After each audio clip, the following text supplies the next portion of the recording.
before I begin my presentation, I want to express my heartfelt thanks to Asim ji here and the whole organizing team, Prasad ji and Rajesh and everybody else of Satirtha, to really put together this program so beautifully and being so affectionately caring of all the details. So it's been very, very touching. Thank you so much. And thank you to all lovely audience members here. So before we talk about education for the future or education for the new age, we have to take one quick look at what are the challenges, what is the key problem with the present education system. Why are we even talking about education for the future or education for the new age? And Mother was asked this question once, and she gave a very specific, precise answer, which we will take a look just now. So the question that was asked to the Mother was, what illusions and delusions is our education today beset with? And the second part of the question, how could we possibly clear of them, keep clear of them? So what is the key illusion or delusion that present education system is dealing with, and how can we stay clear of that? So Mother's answer, two-part answer. Very precise, very specific. First part, the problem is the biggest illusion or the biggest delusion of present education system is the almost exclusive importance given to success, career, and money. Three things: success, career, money. But that's not the problem. These are good things to have.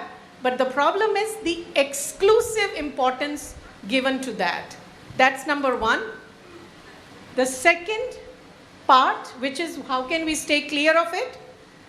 What do we need to do? Insist on the paramount importance of the contact with the spirit and the growth and manifestation of the truth of the being.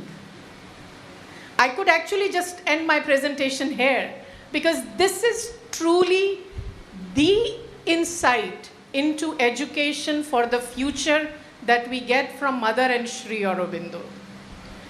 Insist on the paramount importance of growth of the spirit. As I said in the beginning, all life is yoga, all life is education, because yoga is about constant, gradual growth of the spirit. Education should also be about constant, gradual unfolding of the truth within and growth of that truth of the being. So this is Mother's very precise answer. But as Dr. Sanyal said few times about man, the mental being, which is our present state of evolution of consciousness where we are. So as mental beings, we need a little bit more reminder as to really how is this exclusive importance given to success, career, money is reflected. So I brought a little 1-minute video that I would like to show, but for technical reasons, we do not have the sound in the video. But I thought, let's take this as an opportunity to grow into our own imagination and imagine whatever sound you would like to imagine as I play the video next, which will show this first part, the exclusive importance given to success, career, money in a very creative way. So let's watch it.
Made sense?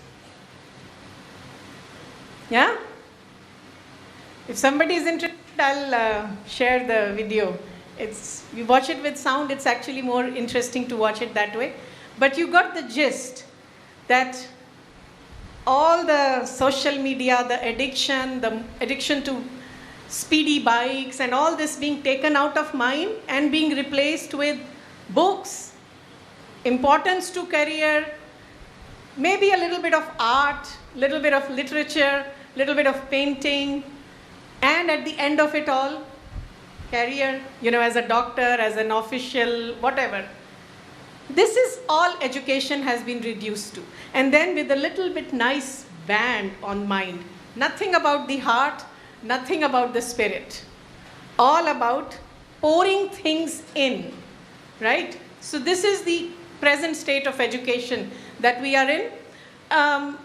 Sure, there are experiments going on, certainly with integral education in ashram, in Auroville schools, in Delhi ashram, many other places, experiments on smaller levels are happening. But for the mainstream, this is the problem of education we are set up with. But as Sri Aurobindo and Mother would have it, whatever is the past, and we all know why we landed here. We like to blame Macaulay, this gentleman, Macaulay's 1835 minute on education, the colonial baggage that we are carrying, all that is there, no denying it. And yet, we should know that's past. That could be our springboard, as Mother said. We should not hold on to allow that past to be a chain so that we are not allowing ourselves to move forward. So as Mother said, we really are at a turning point in the world's history, in the history of the earth rather. And that became more concrete after the Supramental Manifestation 1956. Because when somebody asked the Mother, you had said that after the 29th February 1956 manifestation, a year later she had said that now the new world has begun. So when did the new world begin? Mother replied in 3-4 words, half an hour later. That's all she said. Half an hour after the supramental manifestation. So if we are really living in a new world, we have to start thinking about our education differently. And what is the new world? Mother again says very clearly, just as nature has already created upon earth a mental being, the man, the mental being, man, the Manu, which Dr. Sanyal was so beautifully describing, so too there is now a concentrated activity in this mentality to bring forth a supramental consciousness and individuality. So this is the challenge for the new age. How education can help an individual grow towards the aspiration for a consciousness beyond mind, the supramental consciousness and individuality. The pressure is there. Can we rise up to meet that pressure, to meet that challenge? So this is the, as we say, setting up of the problem. So yes, past should not chain us, but past can be a springboard, as Mother said. So I would like us to go into our shared collective past a little bit and remember the story of Samudra Manthan, the Amrit Manthan, the churning of ocean. Everybody knows that story, I assume. I'm not going to go into the details of the story, how Devas and Asuras, they were churning the ocean for immortality. Again, Professor Sanyal also reminded the oldest aspiration for immortality, Amrit. So as this story goes of Samudra Manthan, there comes a point when they find, the Devas and Asuras find Amrit, right? The nectar is out. And both the Asuras also want and Devatas also want. The demons and the gods, they both want it. So what happens in the story? Vishnu has to take an avatar of Mohini, someone that will create a delusion Mohini, Moh, the word comes, explains that. And Lord Vishnu descends in the avatar of Mohini, and she is so beautiful, so charming, that the asuras are easily deluded by the form, the beautiful form of this Mohini. And they forget about the nectar. So she picks up the pot and she starts distributing it to the devatas, while the asuras are just charmed by her outer beauty, outer form.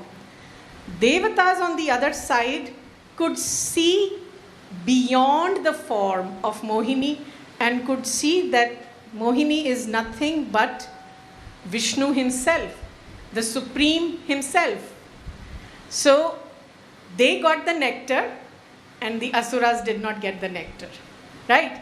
As the story goes, there were one or two, the Rahu Ketu, who could see that this is not Mohini, this is just a delusion set before us. So they went and they changed their forms, they went to the Devata side, but that's a separate story. But what this story tells us is something that is really the key to spring us into education for the new age, which is the faculty of vivek, discernment, intuitive discernment. Because that has to be there before we can develop higher faculties which are needed for the supramental consciousness, the supramental individuality, which is inspiration, intuition, inspiration, revelation. Before we can get to those faculties, we have to start with the faculty of discernment. And again, I say this because Sri Aurobindo, in his writings on the Veda, at one place explains this beautifully, and I'll just go to that, his own words. So if supramental consciousness is the truth consciousness, which it is, this is how Sri Aurobindo describes in his writings on the Vedic writing, one of his Vedic writings. The Vijnana, supramental consciousness, the supermind, is the Vijnanamaya in the traditional literature of India, in the Vedic literature in India. So Vijnana, or which is also called true ideation or rhythm, the truth or Vedas, this acts in human mind through 4 separate functions. What are these 4 functions? I'll just make it a little bigger. The 4 functions are Drishti, Shruti, Ketu, hence the word Rahu Ketu, which went from the Asuras to the Devata side in Samudra Manthan, because he had the intuition. He could see beyond the form or behind the form. And the 4th one is Daksha or Vivek. Daksha is a Vedic goddess, the goddess of discernment, the goddess of discrimination, the goddess who separates truth from falsehood. So these are the 4 faculties, Sri Aurobindo says, which we need to be prepared for rising in consciousness beyond mind. These are not reason-based, the sense-based faculties. It has to start with this.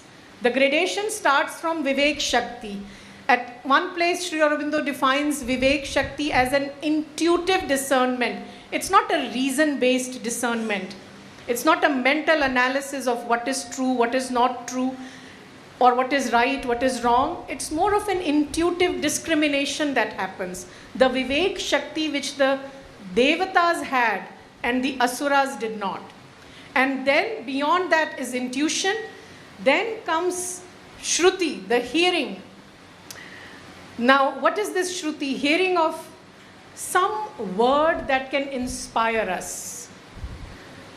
Sri Aurobindo has spent a lot of time writing in his, in his poetic writings on the mantra, the power of mantra, or how the future poetry is mantric poetry. And Makarandji is with us. He'll probably talk more about that.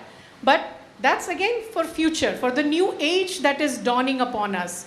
So Shruti, the word that we can hear which will bring us closer to the truth.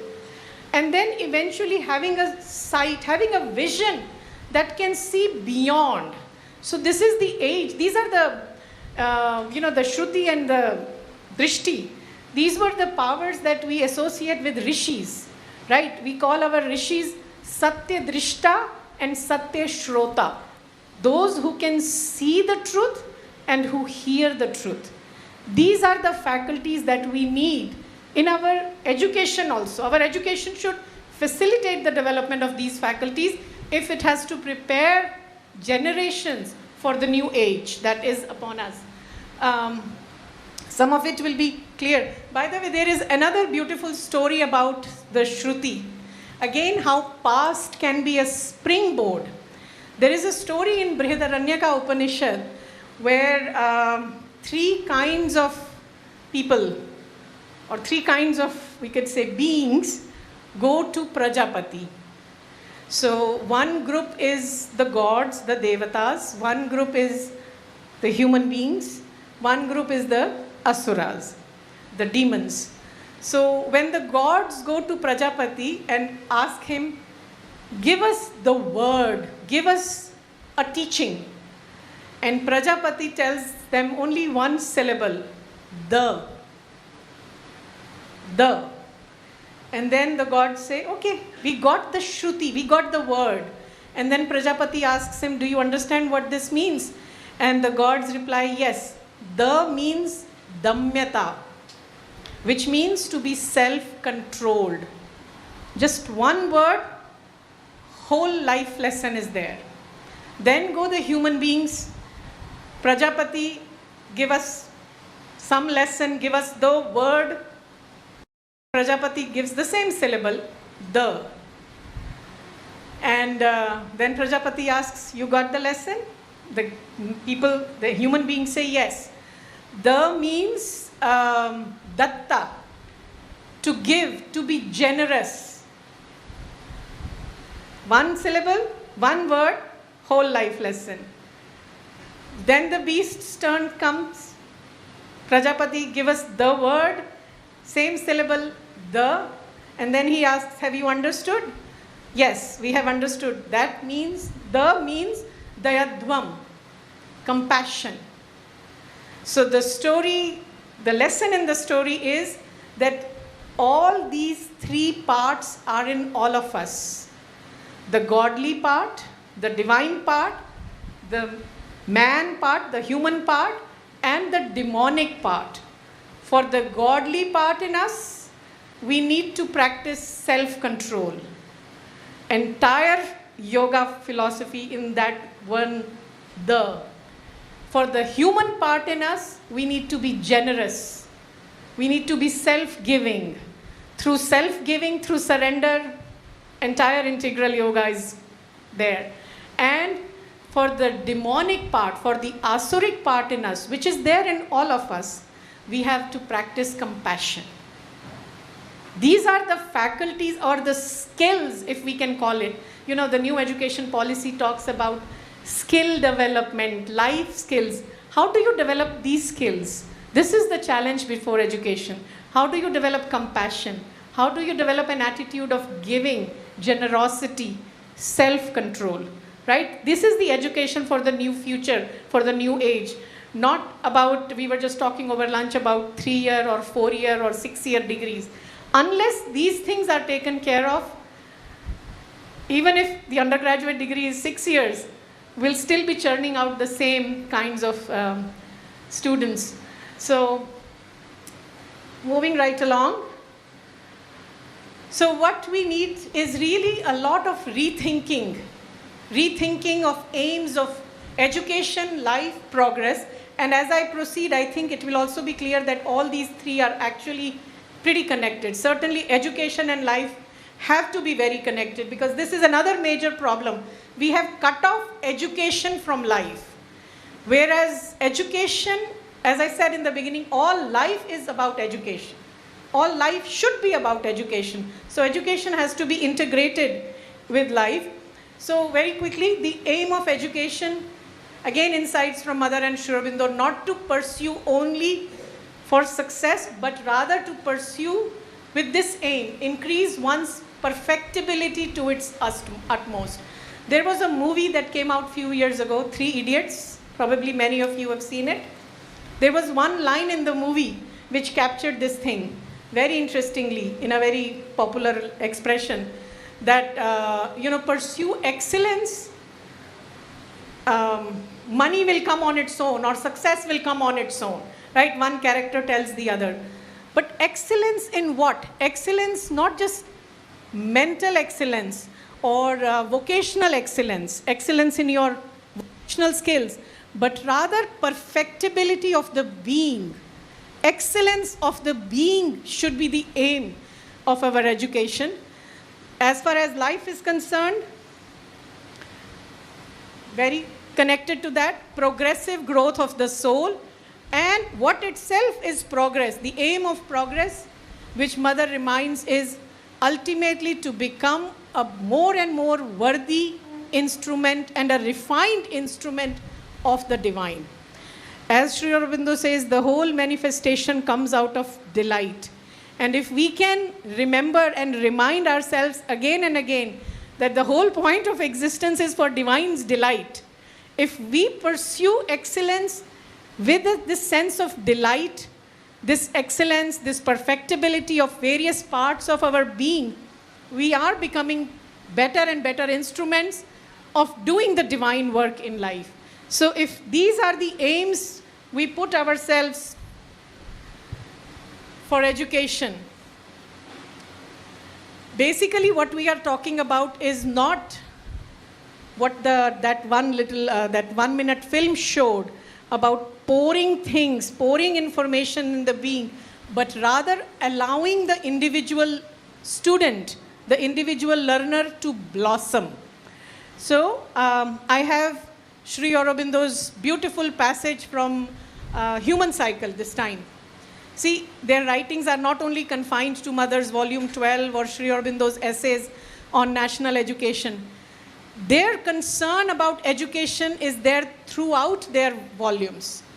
So here Sri Aurobindo says, how does an individual fulfill himself or herself?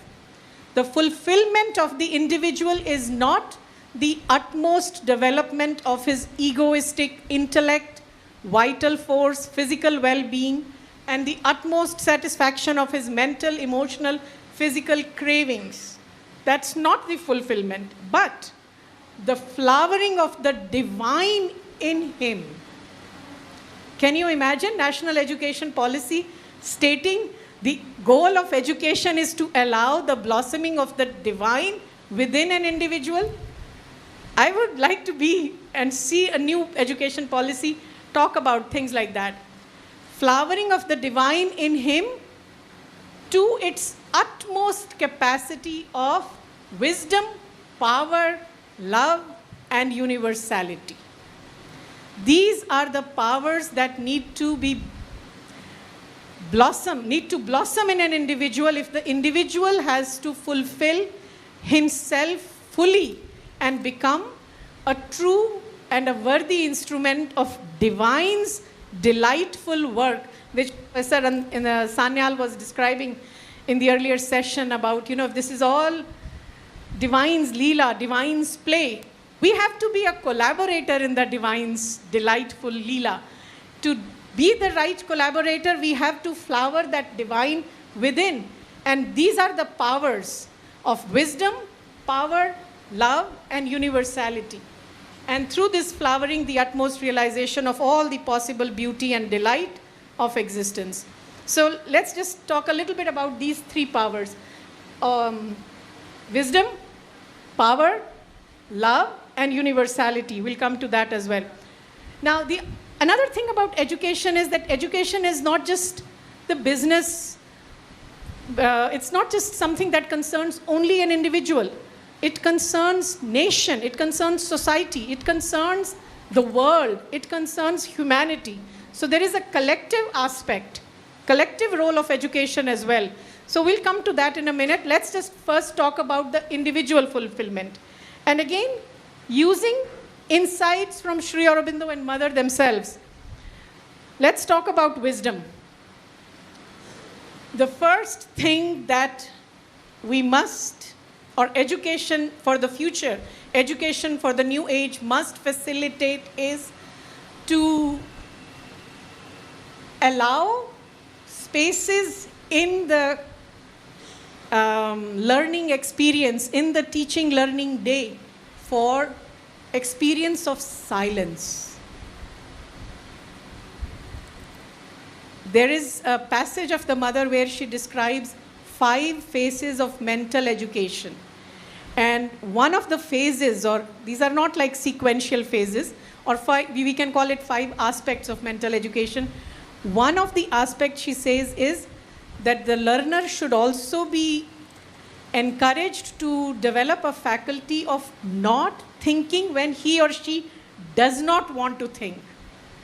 So that means going beyond the mechanical, repetitive, machine-like mind that is always thinking of, I would just ask you now, what are you thinking? You won't even know, right? But there is something that is always chattering. So practicing silence, that is the very first thing. If education has to facilitate building up of wisdom, wisdom does not come in with chattery mind.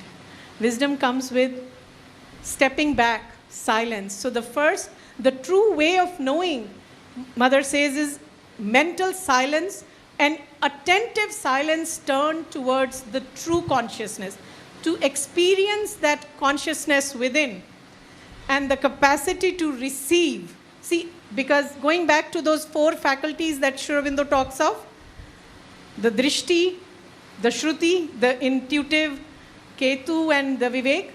So only when we have mental silence, we can be prepared to receive those higher inspirations.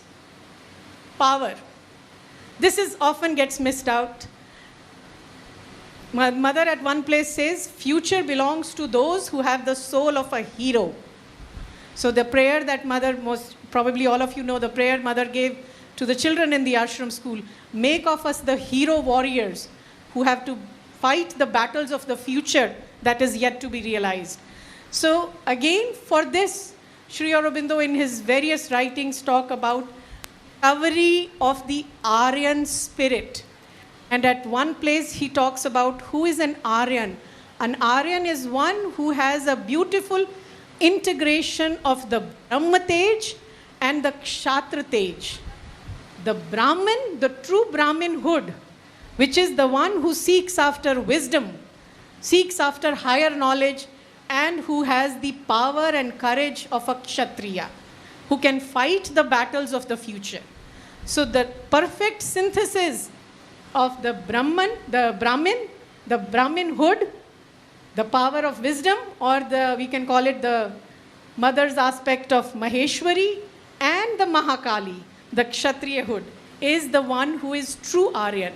So this particular aspect of the future individual unfolding or individual blossoming is, Aryan is one who strives and overcomes all outside him and within him. Most of the times we hear so much about children feeling, all kinds of pressure with exam, with entrance tests, and suicide rates are going up. 12th class, the children come to 12th class and they have to take depression pills, anxiety pills, all kinds of problems are coming up. Because we have not trained them to fight the obstacles within, the pressures outside and the pressures inside. So again, these problems come in because we have somehow ignored development of certain kinds of faculties in our education. And the third one is love. Where love and beauty are not or are reluctant to be born, she does not come. This is a passage from Sri Aurobindo's little book, The Mother, where he is describing Mahalakshmi. Wisdom is Maheshwari, power is Mahakali, and love is Mahalakshmi. where love and beauty are not, or are reluctant to be born, Mahalakshmi does not come. Mahalakshmi is the power of harmony. Harmony within, harmony outside. Mahalakshmi is also the power of abundance, beauty, right? Joy, delight in life. So why would she come where there is always conflict? Conflict within, conflict outside. So we as educators, as those concerned about future India and future of the humanity, we need, how do you bring love back into classroom? That's a challenge. That's something that Sri Aurobindo and Mother remind us to, in terms of that if we want individuals to be truly fulfilled, this power cannot, or this aspect of education can no longer be ignored. So what is truly needed? They set up the challenge, they set up the problem, they also give us the answers. What is truly needed is what Mother said, which Sri Aurobindo's and Mother's, I think it's one of the most unique contribution in the educational theory and practice, is the idea of psychic education. What is this psychic and how does it unfold? What is the individual truth of the being within? So that it has to be the key to all meaningful education of the future. Already NEP talks a lot about physical, sports-based, sports integration into education, arts integration into education, and integrating physical, vital, mental, all parts of the being. But one thing that is missing is the psychic education, because it's something that's still very difficult to put in a policy document. And yet, that is the key for any meaningful education in the future. So psychic education begins with the understanding of what is the psychic, which is that part within us which aspires for all that is true, right, beautiful, good. Sri Aurobindo at one place says, it is the psychic in us that grows into a sage and a seer and a saint. So how do you identify that? Mother has given some very practical guidelines also on that. We'll see if we have time, we'll get to that. But the key thing to remember is that it starts with an aspiration. And that's where I think I was very impressed with the comments Raj Mata was making earlier about Agni. Agni signifies that aspiration. So to keep the fire of aspiration burning, aspiration for truth, beauty, harmony, all that is good, all that is delightful, all that is right, all that is true. So as educators, our job should be to facilitate, to keep the flame of the aspiration burning, not putting a cut here and pouring books in there, but to allow the student to keep the light of that fire, Agni within, burning. So that's one thing that is needed. The second thing is, none of this can happen if there is a lot of strict rules, guidelines. As Sri Aurobindo says, at many places, particularly I'm thinking of human cycle, how he speaks about that in true growth of the individual, an individual should also be allowed to make mistakes. So to err. So free progress, a progress that is guided by the soul, in which naturally there will be mistakes. So a lot of freedom has to be given to the student, and this is I would say probably another important key. There are many, but I'm just listing 3 here. The role of the teacher. So a few days back, Makaranji and I were in some other context in another panel in Pondicherry about education of the future, and there was a lot of discussion about artificial intelligence and what does it mean, with all the, or even Google, forget artificial intelligence, with all the information at the tips of every learner. Why would somebody need a teacher? A teacher is needed not to impart information. A teacher is needed to be the right influence. That means the psychic aspiration has to also burn in the teacher himself or herself. So a teacher has to be a yogi to be the right influence. This is a huge challenge in a country like India, where our teacher education programs are still very much, even NEP doesn't go into detail as to how teacher educations will be revamped. There is only emphasis on certification or standardization of teacher education programs throughout universities, but not really about the content. How should teachers be prepared? So again, mother said, you cannot be a true teacher if you are not a yogi. She also says, you cannot be a true wife if you are not a yogi. You cannot be a true husband or a true parent if you are not a yogi. So how do you develop a yogic attitude to life as a teacher? This has to be emphasized in the education for the new age. And one of the tips mother gives is to give up all egoism. In a cultural context where there is so much pressure about competition, rivalry, promotions on the basis of, whose students got how much percentage, and teachers are fired if their students don't pass. From that reality to this future, it's a pretty long travel we have to make, and yet there is no shortcut to that. We have to do that journey. So just very quickly about psychic education, since that is the key, the teacher also has to be a learner and walk the path with the students to find his or her true psychic within. So some of the things mother describes as to what are the ways, how do we facilitate this coming out of psychic, is to introspect, stepping back from whatever my present opinion, my viewpoint is, to introspect, clearly observe, disentangle, and I'm just going to a little bit fast. But this is a process that cannot be standardized.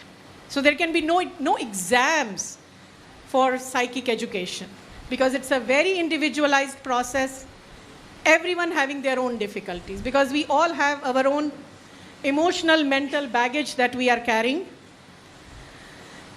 The key thing is to find that in ourselves, which is not dependent on the culture that I am a part of, the language I speak, the religion in which I am born, the circumstances of my family. Psychic is that spark within which is independent of all this. This is where the beginning of universality comes in.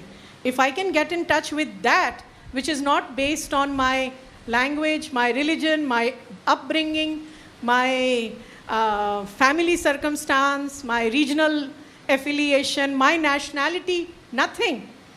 I am in touch with that part of me which is also universal, right? So remember, wisdom, power, love, and universality. So finding the true being within is same as finding the true, or rather it's a step towards finding the universal being within. So that are not dependent on the language, customs, culture, all of these things. And it requires a lot of hard work. It's not a hard work that we generally associate with a lot of hard work, but it requires all these things: aspiration, determination, will, perseverance, and above all, faith. We have to have this faith. Faith, Sri Aurobindo defines, is the soul's certitude for what it has not seen yet, but it knows that it is there. So we may not have seen or gotten in touch with our psychic, but if we have faith that it is there, it is that individualized spark of the divine in me, which is different from hers and different from his, because it is unique to me. With that faith, if we start the journey. One time somebody asked the mother, "Mother, how do I get in touch with my psychic?" Mother said, "Do you really want it?" And she said, "Yes." She or he, I don't know. And then she asked again, "Do you really want it? Really, really, really, really want it?" If you really want it, you will get in contact. So certitude, which at another place she describes it as an aspect of the supramental world. Certitude, certainty of knowledge. No obscurities, hai, nahi hai, chalega. Faith, certitude. So This is so far about the individual. We can't forget education has a collective function. So the collective fulfillment. The collective fulfillment again takes us back to the idea of our ideas of education that come from the Veda itself. Powers of Varuna and Mitra. And I know Makaranji is going to talk about the secret of the Veda in the light of Sri Aurobindo. But Varuna, vastness. Mitra, the power of harmony, the faculty of harmony. So if we can develop these faculties, and Mother had given very specific examples of this in her speech on when the international, Sri Aurobindo International Center of Education was inaugurated, where she talked about what would be the international component of this ashram school, the ashram center of education. So she said, first thing that we have to facilitate that children in whatever educational context should get in touch with the soul of their nation. Just as individuals are souls with body, mind, heart around it, nations are also soul entities with the outer koshas around it, outer sheaths around it. So help learners become aware of the fundamental genius, that inner genius, which is the soul of the nation to which they belong, and then expose them to other nations, the other nation souls. So start with where you are, from near to far, the third principle of integral education. And at the same time, to allow them to bring them into contact with the ways of life of other nations. And finally, bring in the idea of, through this exercise, and remember, there is a focus on psychic, which is already a spark that will take you to the universal consciousness, and slowly bring in the idea of universality, where Kirit Joshi, who had done a lot of work in integral education, or in education in the light of Sri Aurobindo and the Mother, he reminds us that true education should naturally allow the learner to grow into a more universal individual. So I thought I can with this in the sense that why this new age, why this emphasis on individual blossoming of the divine within? Because as Sri Aurobindo reminds, and I think one of the speakers earlier also mentioned, this was in Bengali, I think, Dr. Laha was speaking about it, but I could understand this much, where he was reminding us of Sri Aurobindo's own writing, where he says, Sri Aurobindo's teaching begins with the ancient teachings of the sages and seers of India. Because this is bringing in, invoking that ancient teaching, where it says, and Sri Aurobindo is a poet, right? A poet and a politician first. So when he writes prose, he also writes that in poetry. He reminds us that we are children of two parents, earth and heavens. So no matter how much earth tries to bind us, there is always going to be a call of the heaven that is going to be very dear to us. Heaven, don't take it literally as, some Indralok, but heaven is spirit, the future, the true divine, the true supreme, the true self. So if maternal earth bore him and retains him in her arms, yet is heaven also one of his parents and has a claim on his being. So we are children of the matter, and yet always looking up to the spirit. And education should be a means to help individually and collectively help us make this journey from matter to spirit, or connect matter to spirit.